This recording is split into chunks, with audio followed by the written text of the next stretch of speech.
Matthew chapter 7 verse 1. Do not judge that you may also not be judged. Interesting line. We'll talk about everything else later. When Jesus says do not judge, I've heard a number of people come up with a number of what that means.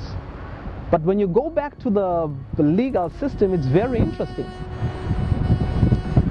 The legislator says, if you steal, that's wrong. It's a crime. And in the biblical sense, it's a sin.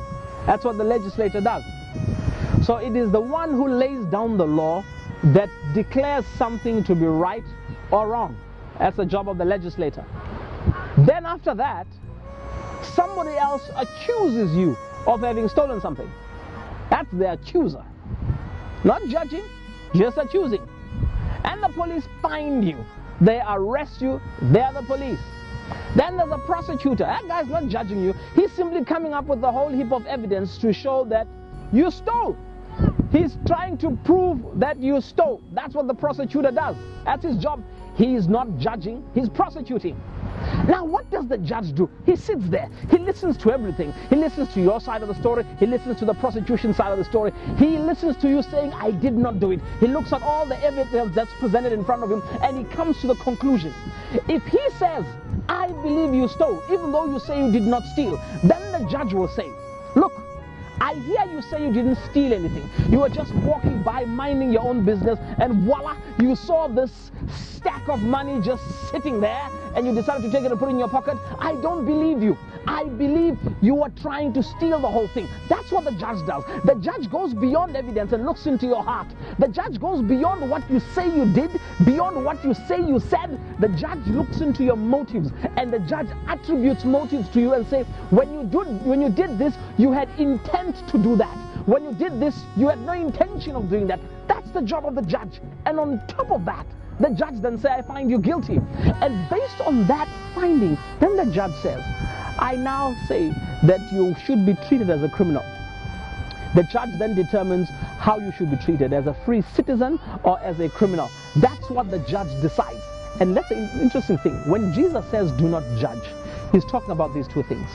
The first thing is attributing motive.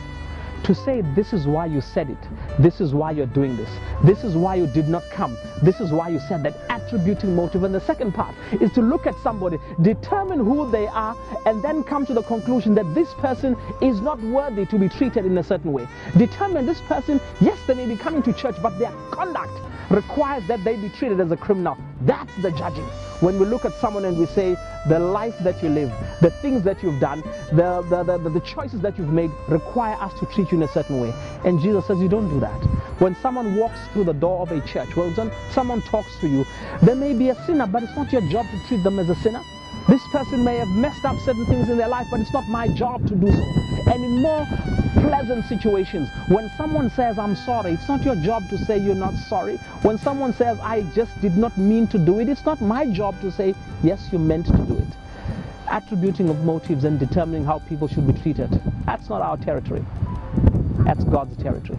And I pray that as you go through this day, this week, and probably this year, we may treat people with grace, with the same grace God treats us, because he does not treat us as sinners, as people worthy of the crimes that we've committed. Instead, he treats us as much better people than that. And I pray that God may help you to extend the grace that you've received to other people. God bless you.